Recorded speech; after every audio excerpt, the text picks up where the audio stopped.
an open act of terrorism. That is what Ukrainian President Volodymyr Zelensky is calling Russia's deadly missile attack that left at least 23 people, including 3 children, dead in the city of Vinnytsia in central Ukraine. 4-year-old Liza, seen here on her mother Irina's Instagram account, was one of those children killed by Russian missiles. Liza, who has Down syndrome, was nicknamed Sunny Flower.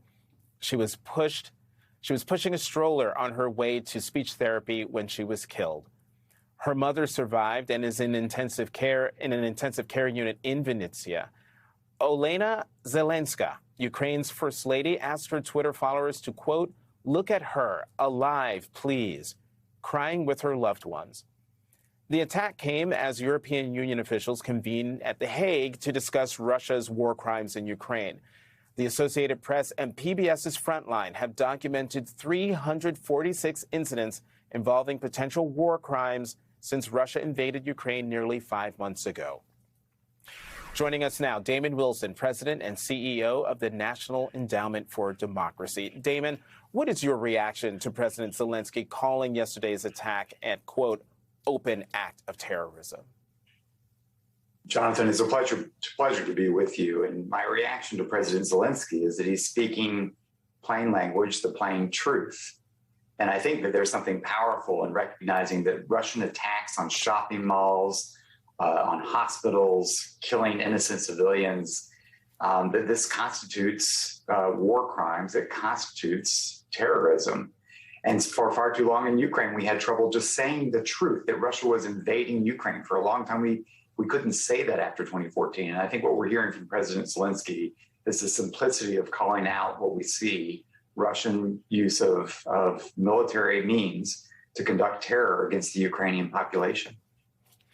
And so President Zelensky has accused Russia of primarily targeting civilians. What are you hearing from your National Endowment for Democracy partners in Ukraine?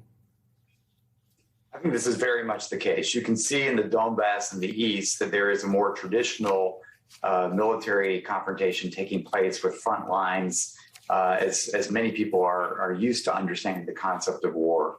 But what we're seeing, the Russian tactic is to terrorize the population across Ukraine, all across the country, to send a message that the country is not safe. We've seen anti-ship missiles used to strike the shopping mall in Kremenchuk, where 20 people were killed on June 27th. We've seen individualized attacks and going against civil society.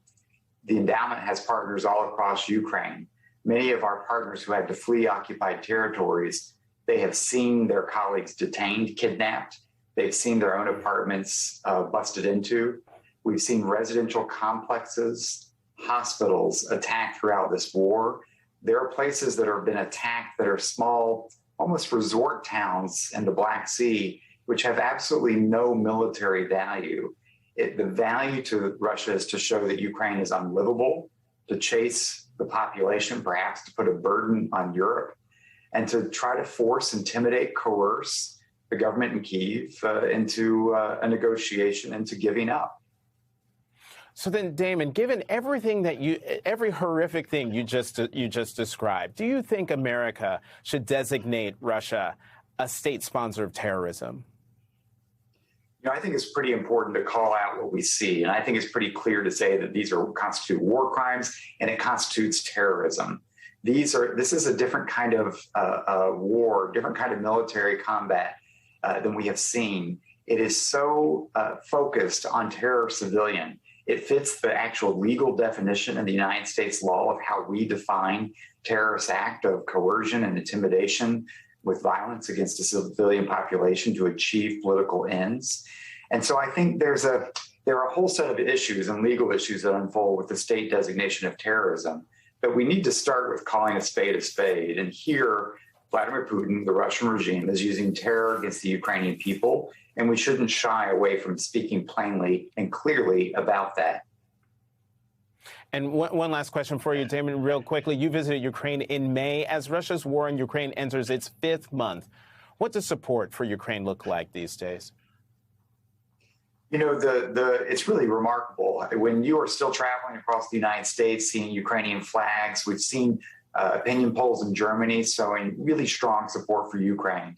The support is not just support for military weapons, but it's support for the humanitarian, it's support for Ukrainian civil society, it's to empower the Ukrainian people to really shape their own destiny here. And I think right now there's a real focus among our partners in thinking about how to rebuild not just what was in Ukraine, but how to rebuild a future Ukraine that is a stronger democracy. And that will ultimately be a victory over Putin.